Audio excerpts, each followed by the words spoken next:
नमः शिवाय। आइए प्रिय आत्मन मित्रों, नित्य प्रति की तरह सर्वप्रथम अपने अपने गुरुदेव भगवान और इष्ट देव की शरण में चलें और उन्हें प्रणाम करके आशीर्वाद प्राप्त करें। उसके पश्चात हम सभी साधक मिलकर इस हिमालय की ऊर्जा में बैठकर, हिमालय के ऋषियों मुनियों के चरणों में बैठकर भीतर अंत स्नान की ओर चलेंगे। अपने भीतर विराजमान परम ब्रह्म परमात्मा की ओर, अपने भीतर विराजमान जन्मों जन्मों से बिछड़े हुए अपने सद्गुरुदेव की ओर चलेंगे। तो आइए सर्वप्रथम प्रार्थना की ओर चलें।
नमः शिवाय। ओम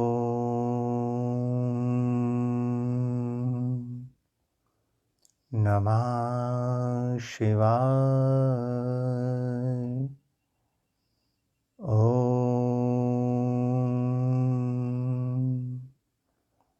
नमः शिवाय।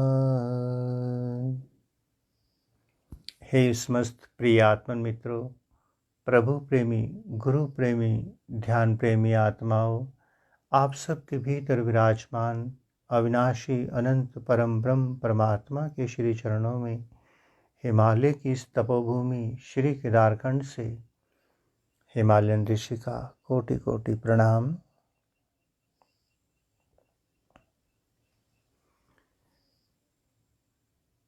प्यारे मित्रों, प्यारे साथियों,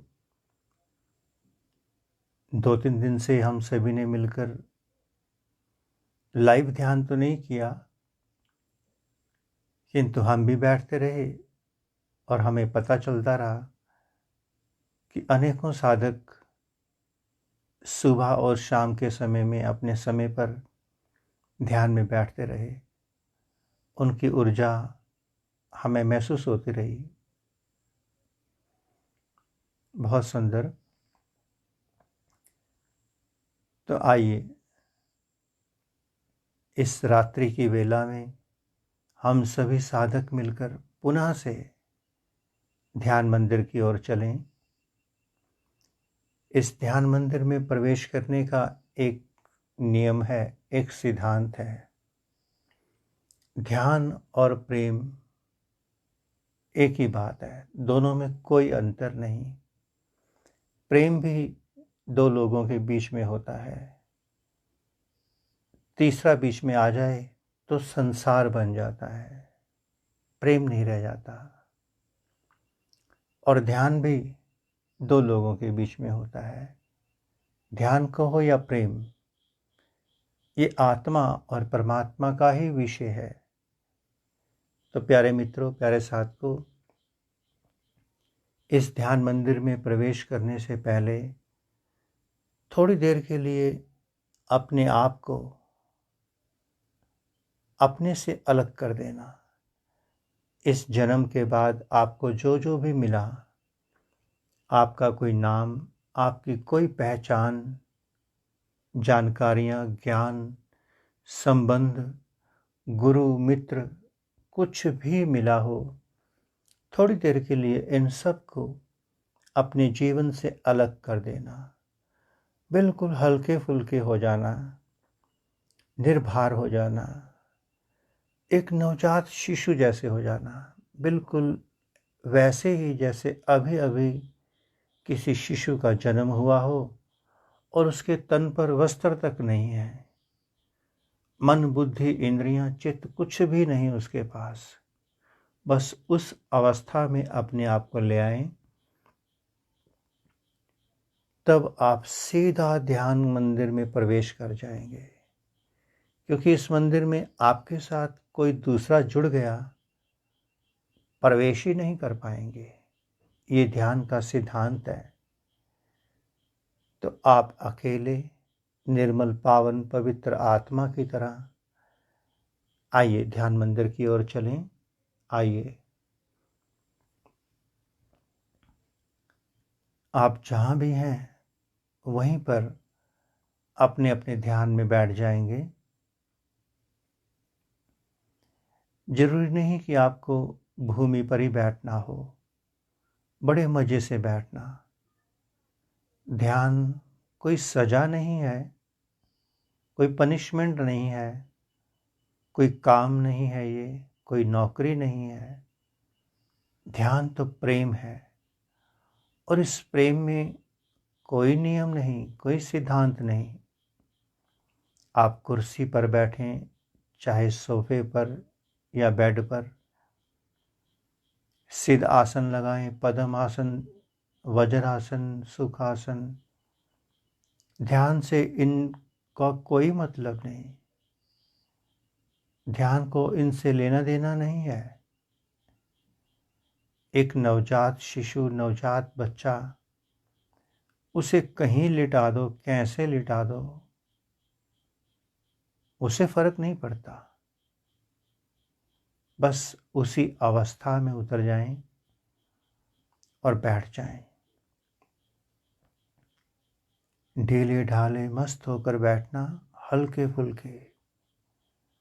बहुत जप किए जीवन में, बहुत जप किए, बहुत क्रियाएं की, बहुत प्राणायाम कर लिए, डायनेमिक कर लिए, दुनिया भर के सब काम कर लिए, भगवान के नाम पर सब किया, किंतु भगवान के लिए कुछ नहीं किया, क्योंकि भगवान के लिए कुछ हो ही नहीं सकता।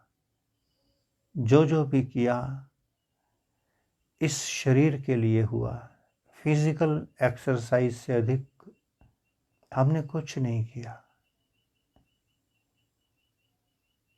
मेडिटेशन तो बीइंग का विषय है, डूइंग का नहीं है। तो आइए सभी समस्त क्रियाओं से मुक्त होकर ध्यान की धारा में उतरें। अपनी बाहर की दोनों आंखों को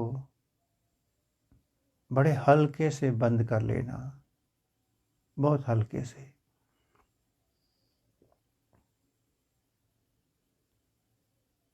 मस्त होकर बैठना, बेफिक्र होकर, अकड़ कर नहीं बैठना। इतनी ढीले ढाले बैठना जैसे एक नशेड़ी बैठता है, पियक्कड़ बैठता है, जैसे कोई मस्त प्रेमी पागल बैठता है, जैसे कोई खो जाता है किसी में, होश नहीं रहती उसको इस तन की। इतनी गहरी मस्ती लेकर के बैठ जाना, बेपरवाह हो जाना। दिन तो बीत गया, रात भी बीत जाएगी, तो जो बीत गया लौटने वाला नहीं, और जिसने बीतना है वो बीत ही जाएगा, तो सोचना भी नहीं। अपना ध्यान दोनों भवों के बीच में शिव नेत्र के स्थान पे उतार दें।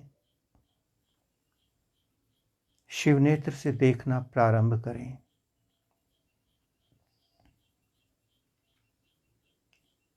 जैसे ही हम बाहर की आंखें बंद करते हैं, बिना किसी प्रयास के भीतर अपने आप दिखना शुरू हो जाता है। प्रयास नहीं करना पड़ता, क्योंकि भीतर की आंख कभी बंद ही नहीं थी। तो जो बंद नहीं है उसे खोलने का भी कोई प्रयोजन नहीं रहा। सूर्यास्त कभी नहीं होता, सूर्य गति बदलता है अपनी। ना सूर्य उदय होता है, ना सूर्यास्त होता है। बिल्कुल यही फार्मूला, यही सूत्र शिव नेत्र का भी है। हम सो जाएं या जागते रहें, हम ध्यान करें ना करें, शिव नेत्र तो खुला ही रहता है। किंतु शिव नेत्र से दिखता तब है जब हम बाहर की आंखें बंद कर लेते हैं, तब भीतर की आंख से दिखना शुरू हो जाता है। बाहर की आंखें बंद हैं, फिर भी अंधेरा दिख रहा है। उस अंधेरे को भी तो कोई देख रहा है, जिसे हमारी चेतना बता रही है कि आंखें बंद होने के बावजूद भी अंधेरा दिखाई दे रहा है। अंधेरा दिख रहा है, इसका अर्थ तीसरी आंख शिव नेत्र पूर्ण रूप से सक्रिय है। जिस आंख से अंधकार दिख रहा है, उस आंख से प्रकाश भी दिखेगा। उस आंख से बहुत कुछ दिखेगा, लोक परलोक सब दिखेंगे। भीतर की आंख से देखना प्रारंभ कर दें। जो जो दिखे देखते चले जाना। अंधकार दिखे या प्रकाश, कोई टिमटिमाते तारे दिखें, कुछ भी दिखे, इन सब की कोई वैल्यू नहीं, कोई महत्व नहीं। जिसे हमारी मन, बुद्धि, इंद्रियां समझ सकती हैं, पकड़ सकती हैं, वह सब संसार है, वह सब मन की देन है। परमात्मा ना तो अंधकार है, ना ही प्रकाश। वो इन दोनों से ही परे है। जैसे सिक्का ना तो हेड होता है, ना ही टेल, और दोनों को मिला देने के बाद ना हेड बचता है, ना टेल बचता है, वो एक सिक्का ही रह जाता है। भीतर देखना प्रारंभ कर दें।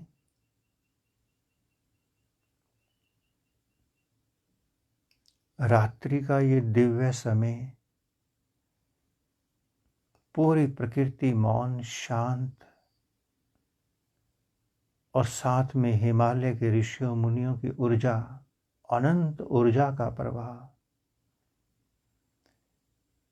अगर हम भीतर उतर गए, मन से हट गए, तो यही वो समय होता है जब भीतर चमत्कार भी होता है। लगातार शिव नेत्र से देखते चले जाएं।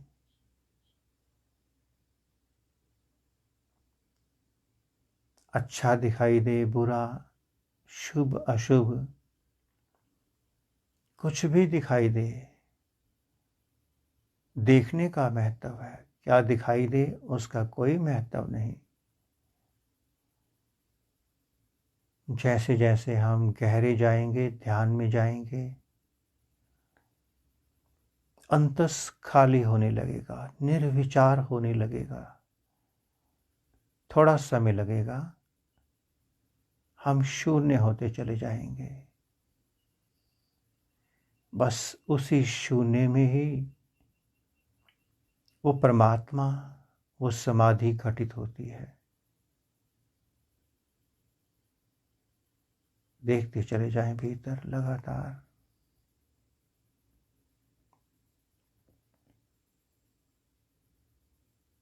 मस्त होकर बैठना, पूरे मस्त। थक जाओ तो आसन बदल लेना, ज़्यादा थक जाओ तो सहारा ले लेना दीवार का, कुर्सी का, और थकावट हो लेट जाना। कोई फर्क नहीं पड़ेगा ध्यान में। ध्यान तो हमारे अंतःकरण का विषय है, सूक्ष्म शरीर का। स्थूल शरीर कैसा भी हो, कोई लेना देना नहीं, कोई परवाह नहीं करना। भीतर उतरते चले जाएं लगातार। ध्यान ही हमारी अंतःकरण को पवित्र करता है। ध्यान ऊर्जा है, परमात्मा का ऐसा प्रकाश है, जिस प्रकाश में, जिस अग्नि में समस्त अंधकार, विकार, विचार, संस्कार सब भस्म हो जाते हैं।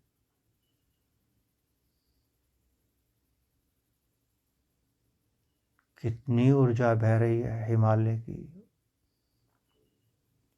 हम शिव नेत्र से जुड़े, बस ऊर्जा अपने आप भीतर उतरने लगेगी। केमिकल बदलने लगेगा भीतर का।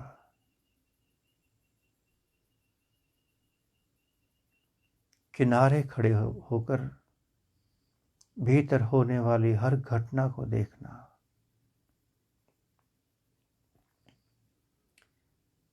जैसे जैसे आप गहरे जाएंगे, भीतर उतरेंगे, अनुभव करेंगे आप, हिमालयन ऋषि आपके आसपास होगा या आप हिमालय में पहुंचे होंगे या हिमालय आपके पास पहुंचा होगा। केवल देरी है तो संपर्क जुड़ने की। एक बार संपर्क जुड़ जाए, फाइन ट्यूनिंग हो जाए, फिर ऑडियो और वीडियो 100% क्रिस्टल क्लियर दिखाई देगा, सुनाई देगा।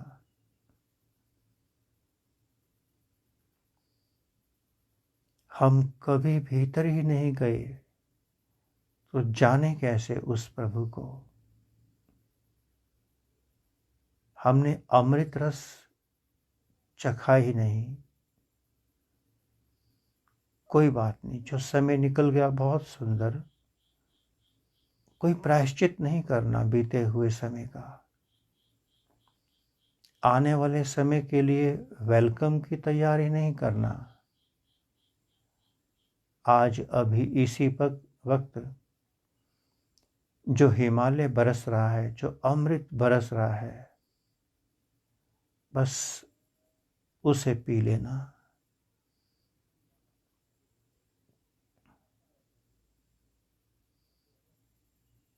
और गहरे और भीतर।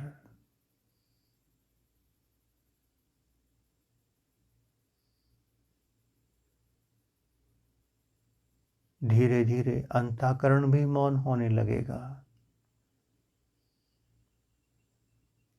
रात्रि के ध्यान में यही तो फायदा है। आप ध्यान में बैठे, प्रकृति मौन है, ये मौन ही सहायक बन जाता है। सूर्य रजस का प्रतीक है, गर्मी का प्रतीक है। ये मन को चंचल बना देता है। रात्रि शीतल है, ये मन को शांत कर देती है। बस मन शांत हो जाए, मन किनारे हो जाए, हम भीतर उतर सकते हैं। देखते चले जाएं भीतर लगातार।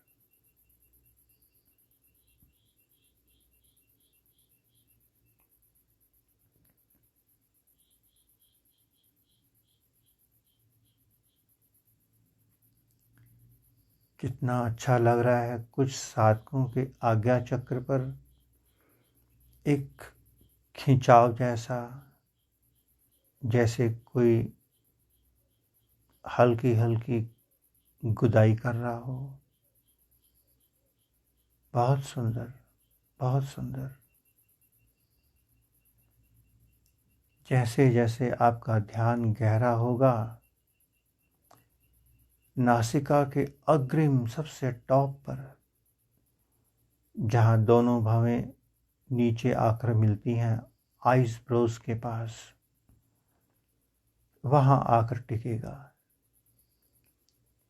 यदि ध्यान उससे ऊपर जाकर टिक रहा है तो अभी ध्यान बहुत कमजोर है।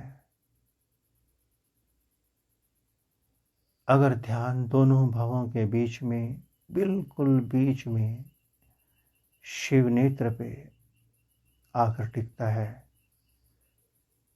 शिव नेत्र मस्तक में नहीं है,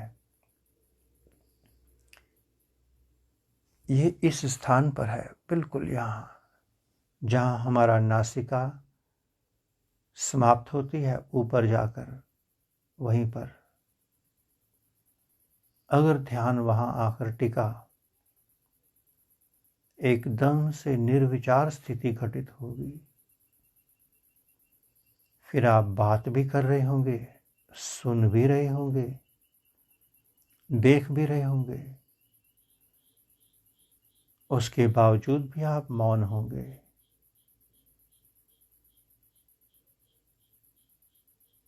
और गहरे उतरते चले जाएं।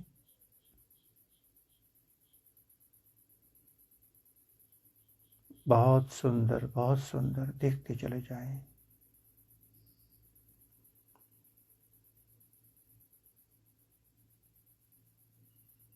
बस 2-3 मिनट के बाद हम भी मौन होंगे, ताकि ऊर्जा की गति को और बढ़ाया जा सके। शोरगुल में ऊर्जा बिखर जाती है।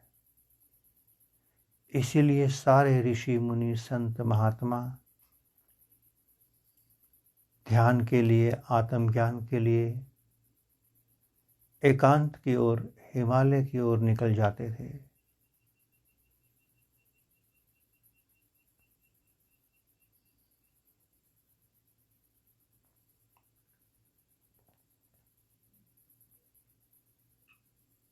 आइए थोड़ा सा मौन की ओर चलते हैं। पूर्ण मौन हो जाते हैं। बाहर की प्रकृति भी मौन है, भीतर की भी मौन है। और आप किनारे खड़े हो जाना, ना पास्ट की ओर ना फ्यूचर की ओर, एक साइड पर।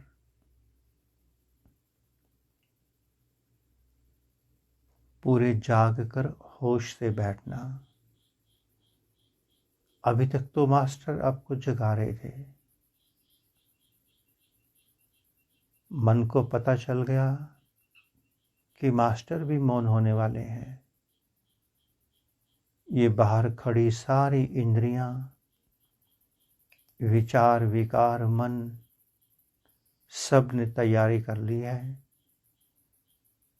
कि साधक को ध्यान में नहीं बैठने देना। अगर वो ध्यान में उतर गया तो मन की मृत्यु हो जाएगी। और मन अपनी मृत्यु नहीं चाहता, अपनी मालकियत खोना नहीं चाहता।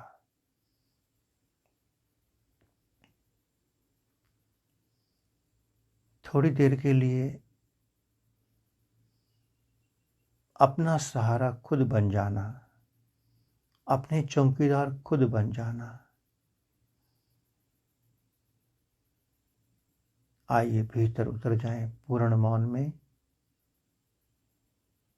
बैठे बैठे शरीर कहीं गिरने लगे, संभालना नहीं उसको। गर्दन गिरने लगे, लटक जाए, दाएं बाएं झुक जाए, झुकने देना, उसकी ओर ध्यान नहीं देना। ध्यान केवल और केवल शिव नेत्र पे रखना और कहीं नहीं।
आइए प्यारे साथ को ध्यान की धारा से लौटते हैं प्रकृति की ओर।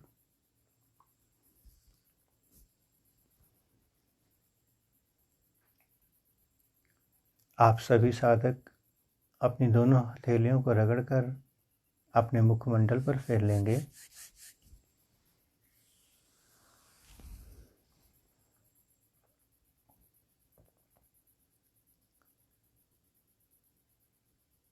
प्रभु ने पल भर के लिए अपने चरणों में बिठाया।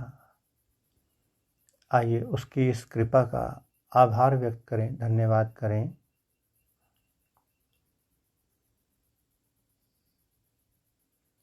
ओम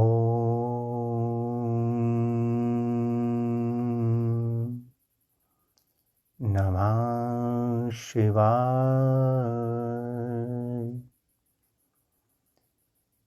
ओम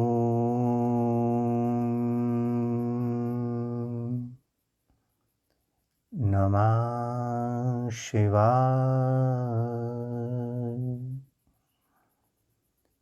ओम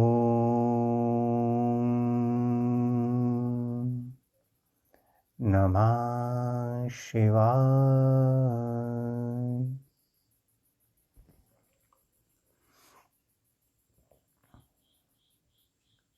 प्यारे साथ को अभी कुछ दिन हम मेडिटेशन की क्लास थोड़ा कम समय के लिए ही लेंगे, क्योंकि शरीर थोड़ा सा ठीक हो जाए फिर लंबी सिटिंग करेंगे।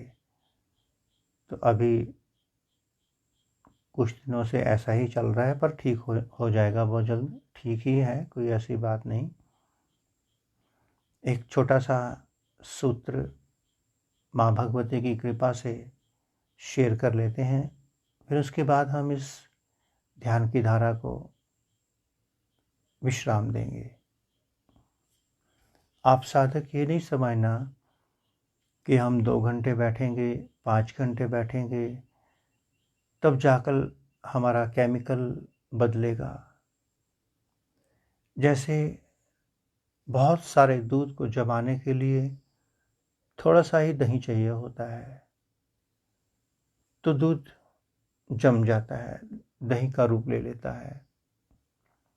और हमारे संत ऋषि मुनियों ने भी एक बात कही है, ये बात भी परम सत्य है। एक घड़ी आधी से पुन आध, कबीरा संगत साधु की कटे कोटि अपराध। अगर सूर्य का पूर्ण तेज हो, सूर्य में पूरी अग्नि हो, तो हमें उसके सानिध्य में विटामिन डी लेने के लिए घंटों नहीं बैठना पड़ेगा। 5-10 मिनट में ही हमारे शरीर की आवश्यकता पूरी हो जाएगी।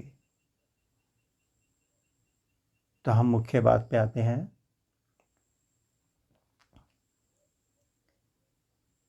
इस संसार में कुछ बच्चे ऐसे भी हैं जिनके सिर पर माता पिता का हाथ नहीं है। उन अनाथ बच्चों को पूछना कि माता पिता का प्रेम, माता पिता का आशीर्वाद कैसा होता है। उनके पास कोई उत्तर नहीं होगा, कोई उत्तर नहीं होगा। केवल उनके नेत्रों से बहती हुई आंसुओं की धारा ये उत्तर दे देती है कि उसके जीवन में एक कमी रह गई। भले ही वो बाहर से संपन्न हो गया, किंतु उसके सिर पर अगर माता पिता का आशीर्वाद नहीं रहा। जरूरी नहीं कि माता पिता इस दुनिया से चले गए। ऐसा भी होता है कि माता पिता तो हैं, किंतु उनका होना और ना होना एक बराबर है। जैसे बच्चों को हम बोर्डिंग स्कूलों में भेज देते हैं, तो जिन बच्चों के जीवन में प्रेम की कमी रह जाती है, उनका जीवन डिसेबल हो जाता है। प्रेम की कमी के कारण हम अपनी यात्रा से चूक जाते हैं। प्यारे मित्रों, प्यारे साथियों, ये ध्यान का मार्ग, स्वयं की खोज का मार्ग, अगर जीवन में एक कमी आ गई, गुरु रूपी कमी, तो सब होते हुए भी, सद्गुण होते हुए, तपस्या होते हुए, सब कुछ होते हुए भी हम अपने आप को एक खाली खाली सा महसूस करते हैं। क्योंकि वास्तव में हम सभी साधक डायरेक्ट इनडायरेक्ट, ध्यान कहो या कुछ भी कहो, हमारी दौड़, हमारी प्यास तो प्रेम की ओर की है। जैसे ही हम प्रेम की ओर जाते हैं, हमें परम शांति, परमानंद, ये सब मुफ्त में मिलता है। मुफ्त में, पैसे से नहीं मिलता।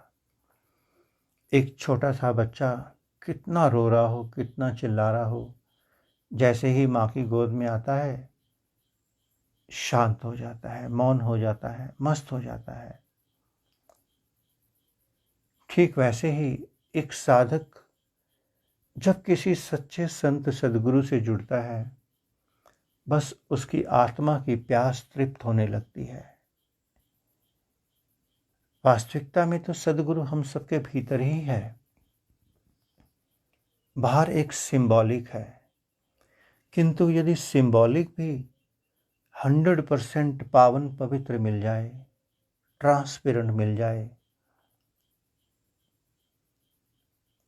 फिर हमें वही पथ प्रदर्शक अपने प्रेम के पाश में बांधकर संसार से मुक्त करता हुआ भीतर की ओर मोड़ देता है। तो हम सभी साधक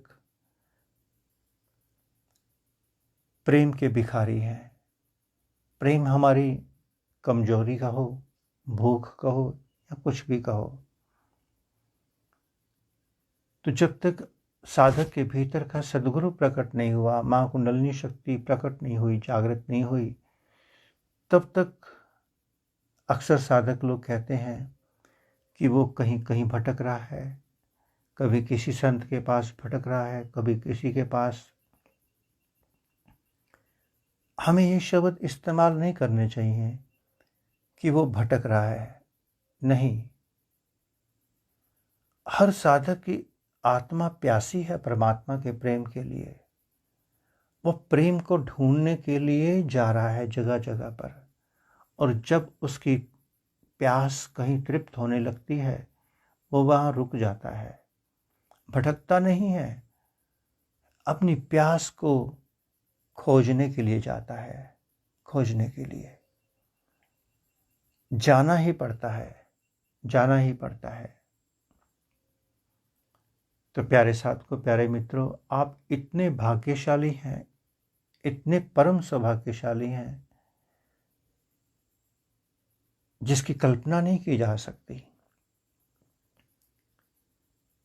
लोग संसार के गुरुओं से जुड़ते हैं और सांसारिक बन के रह जाते हैं, और आप जुड़े हैं उन सिद्ध ऋषियों मुनियों से, उन हिमालय के ऋषियों मुनियों से, उस हिमालय की ऊर्जा से जुड़े हैं जो केवल और केवल आपको भीतर से परिपूर्ण कर सकती है। और उसके बदले में वो सिद्ध ऋषि मुनि आपसे कुछ चाहते भी नहीं और उन्हें कुछ चाहिए भी नहीं, और आप उन्हें कुछ देने में सक्षम भी नहीं।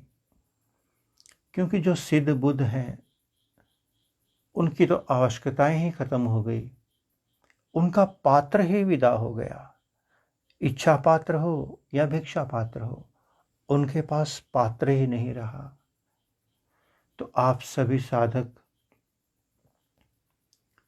उस हिमालय की ऊर्जा से जुड़ रहे हैं, धीरे धीरे करके उनसे जुड़ते जा रहे हैं, जिसके बाद यात्रा सहज हो जाती है। इस प्रकृति में कितनी ही प्रलय आए, अनेकों बार आई होंगी, युग पलटे होंगे, जैसा कहा जाता है। किंतु हिमालय वैसा का वैसा रहा। हिमालय में अनेकों कंदराओं में अनेकों सिद्ध ऋषि मुनि अभी भी तपस्या में लीन है। हम हिमालय को कितना ही तोड़ लें, खोद लें, डेवलप कर लें, यहाँ से वहाँ जा सकते हैं, किंतु जो हिमालय के भीतर ऊर्जाएं हैं वहाँ तक विज्ञान नहीं पहुँच सकता। विज्ञान इस स्थूल शरीर तक पहुँच सकता है, विज्ञान सूक्ष्म शरीर तक नहीं पहुँच सकता। सूक्ष्म शरीर तक तो अध्यात्म विज्ञान, आपका ध्यान, आपकी ऊर्जा ही पहुँचेगी। प्यारे मित्रों, प्यारे साथियों, हम एक बात पे बहुत जोर देते हैं, बार बार कहेंगे, बार बार समझाएंगे, क्योंकि हमारे पास किताबों का खजाना तो है नहीं कि हम बहुत सारी किताबें पढ़ी हों, कभी कोई कथा सुना दें, कभी कोई चैप्टर सुना दें, कभी कुछ सुना दें। वो तो मसाला हमारे पास है ही नहीं। इसलिए हम एक ही बात को बार बार रिपीट करते हैं, एक ही बात को। और वो क्या है? इस प्रकृति में कोई भी इंसान किसी को कुछ नहीं दे सकता, केवल दिशा दे सकता है। दिशा बता सकता है, केवल मार्ग दे सकता है।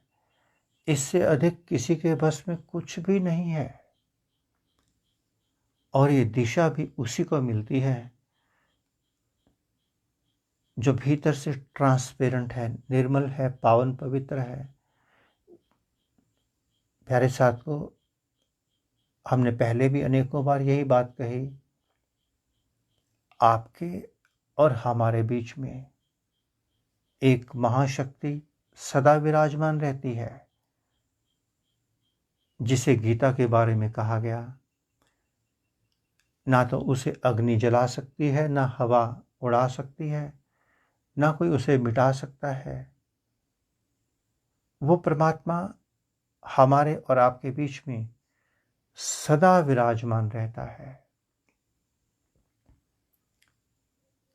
आप में से किसी के पास भीतर की आंख है या नहीं, यह हमें नहीं पता, किंतु हमारे पास नहीं है, सीधी सी बात है।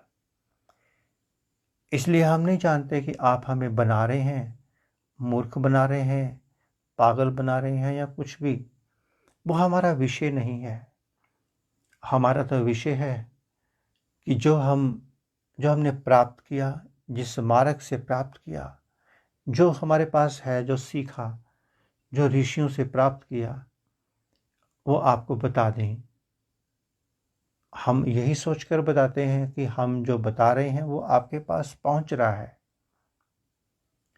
किंतु फिर भी अगर नहीं पहुंचता, उसके जिम्मेवार फिर आप ही हैं। क्योंकि आपकी ट्रांसपेरेंसी होगी तो ऑटोमेटिकली एनर्जी ट्रांसफ़र हो जाएगी। यदि ट्रांसपेरेंसी नहीं होगी,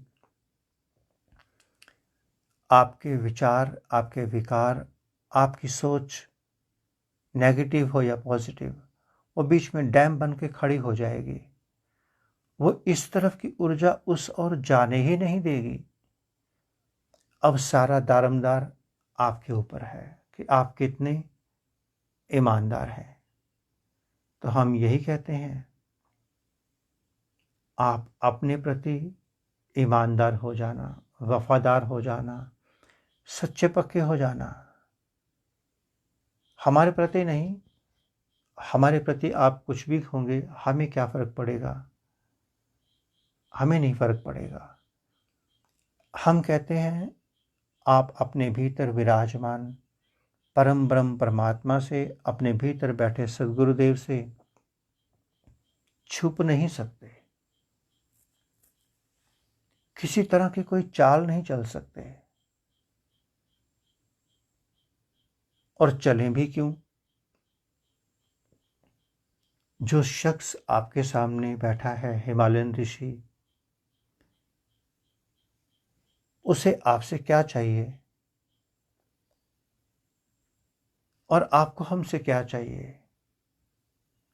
जो हम देना चाहते हैं वो दिया नहीं जा सकता। ये ऑटोमेटिकली परमात्मा जब चाहेगा वो यहाँ से लेकर वहाँ ट्रांसफ़र कर देगा। हम नहीं दे सकते, हम मात्र दिशा दे सकते हैं। यदि दिशा समझ में आ गई, दशा आपकी अपने आप बदलेगी, और यदि दिशा समझ में नहीं आई, दशा नहीं बदलेगी।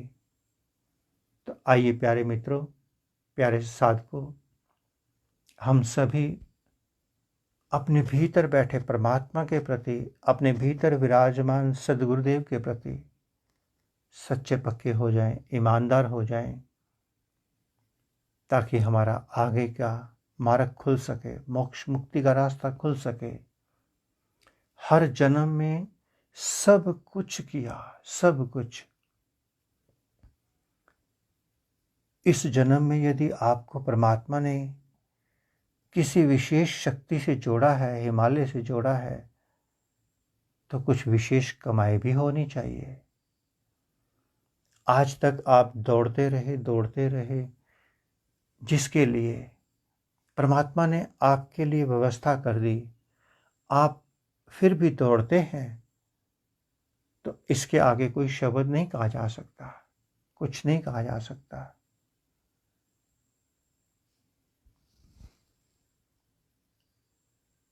तो प्यारे साथियों, थोड़ा हम और अच्छी तरह से स्वस्थ हो जाएं, फिर रात्रि का ध्यान शुरू करेंगे दोबारा से, क्योंकि रात्रि के ध्यान का बहुत महत्व है। और उससे भी बड़ी बात यह है कि किसी को नौकरी पे, किसी को बिजनेस में जाना पड़ता है, दिन का ध्यान उससे छूट जाता है, और रात्रि के समय सब फ्री होते हैं, चाहे 10 मिनट ही बैठना मिल जाए सबको इकट्ठे, वो भी बहुत होता है। तो आइए प्यारे साथ को थोड़ा विश्राम में चलें।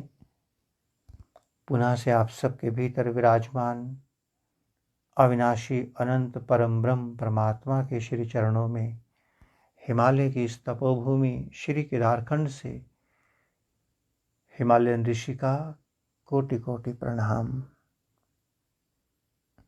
और संपूर्ण ब्रह्मांड में विराजमान समस्त देवी देवताओं, समस्त ऋषियों, मुनियों, गुरुजनों, संत महापुरुषों की ओर से आप सबको शुभ आशीष, शुभ मंगल कामना। ओम सर्वे भवन्तु सुखिना, सर्वे सन्तु निरामया, सर्वे भद्राणि पश्यन्तु मा कश्चित् दुःख भाग् भवेत्। ओम शांति शांति शांति। एक बात बताने रह गई थी। अभी जब हम ध्यान में बैठे थे, बीच में मौन हुए थे, तो भीतर से परमात्मा ने, प्रकृति ने एक संदेश दिया, वो हम आपको दे देते हैं। जो 13 साधक 100% लगभग उत्तीर्ण हो गए हैं, उनको शायद नेक्स्ट गुरु पूर्णिमा पर 1 साल के भीतर गुरु मंत्र दीक्षा मिल जाए, ऐसा लगता है। या यूं कहो कि उन्हें गुरु मंत्र दीक्षा देने की आज्ञा जैसी हो गई है। तो शेष साधक भी अपने अंतःकरण को तेजी से निर्मल, पावन, पवित्र करें, यही हम कहेंगे। ओम नमः शिवाय।